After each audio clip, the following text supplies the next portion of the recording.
আসসালামু আলাইকুম বন্ধুরা, আশা করি সবাই সুস্থ আছেন। বন্ধুরা, হরমুজ প্রণালী থেকে দুটি জাহাজ জব্দ করেছে ইরান।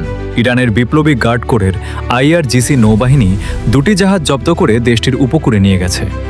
আইআরজিসি আজ বুধবার 22 এপ্রিল এক বিবৃতিতে বলে, আমরা আগেই জানিয়েছিলাম ইরানের উপকূলে একটি জাহাজে গুলি চালানো হয়েছে এবং ওমান উপকূলে আক্রমণের শিকার হয়ে অন্য একটি জাহাজ ক্ষতিগ্রস্ত হয়েছে। বার্তায় আইআরজিসি আরও বলে, হরমুজ প্রণালীতে শৃঙ্খলা ও নিরাপত্তা বিঘ্নিত করা ইরানের জন্য একটি রেড লাইন বা চরম সীমা হিসেবে বিবেচিত। খবর আল জাজিরার। গত বুধবার ওমানের মাস্কেট থেকে প্রায় 15 নটিক্যাল মাইল উত্তর পূর্বে জাহাজে হামলার ঘটনা ঘটে।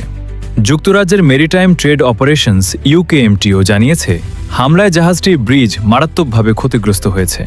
সংস্থাটি জানায়, আইআরজিসির একটি গানবোট কন্টেনার জাহাজটির নিকটবর্তী হয়ে কোনো ধরনের পূর্ব সতর্কবার্তা ছাড়াই গুলিবর্ষণ শুরু করে। জাহাজটির মাস্টার জানিয়েছেন, হামলার ফলে ব্রিজের ব্যাপক ক্ষতি হলেও জাহাজে কোনো অগ্নিকাণ্ড বা পরিবেশগত বিপর্যয়ের ঘটনা ঘটেনি। জাহাজের সব ক্রু সদস্য সুরক্ষিত আছেন বলেও নিশ্চিত করে সংস্থাটি। ইরানের আধা সরকারি সংবাদ সংস্থা তসনিম নিউজ এজেন্সি এই হামলার খবর নিশ্চিত করে জানিয়েছে, ইরানি সামরিক বাহিনী একটি জাহাজের ওপর সমুদ্র আইন কার্যকর করেছে। তেহরানের দাবি, তাদের নৌবাহিনীর বারবার দেওয়া সতর্কবার্তা উপেক্ষা করেছিল জাহাজটি। গত বুধবারে হরমুজ প্রণালী অতিক্রম করেনি কোনো তেলবাহী জাহাজ। ইরান ও যুক্তরাষ্ট্রের সংঘাতের জেরে কৌশলগতভাবে গুরুত্বপূর্ণ জলপথ হরমুজ প্রণালী কার্যত অচল হয়ে পড়েছে। আজ রোববারের 19 এপ্রিল শিপ ট্র্যাকিং ডেটা বা জাহাজ চলাচলের তথ্য অনুযায়ী সংঘাত শুরু হওয়ার পর থেকে আজই প্রথম এই জলপথ একদম স্থবির ছিল। এদিন কোনো তেলের ট্যাঙ্কারই এই প্রণালী অতিক্রম করেনি। খবর সিএনএনের। ইরানি সংবাদ সংস্থা তাসনিম জানিয়েছে, আজ দিনের শুরুর দিকে এলপিজি বহনকারী দুটি অনুমোদিত ট্যাঙ্কার পারস্য উপসাগর থেকে বের হওয়ার চেষ্টা করলে ইরানের সশস্ত্র বাহিনী সেগুলোকে ঘুরিয়ে দেয়। মূলত গতকাল শনিবার 18 April Islamic revolutionary guard corps IRGC Hormuz প্রণালী পুনরায় বন্ধের ঘোষণা দেওয়ার পর থেকেই এই কড়াকড়ি শুরু হয়।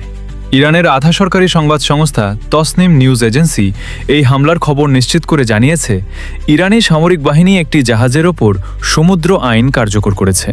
তেহরানের দাবি, তাদের নৌবাহিনীর বারবার দেওয়া সতর্কবার্তা উপেক্ষা করেছিল জাহাজটি।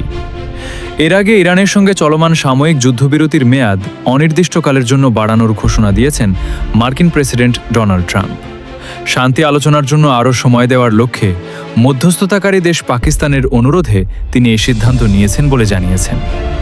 তবে যুদ্ধবিরতি বাড়লেও ইরানের ওপর মার্কিন নৌ অবরোধ আগের মতোই বলবৎ থাকবে বলে স্পষ্ট করেছেন ট্রাম্প।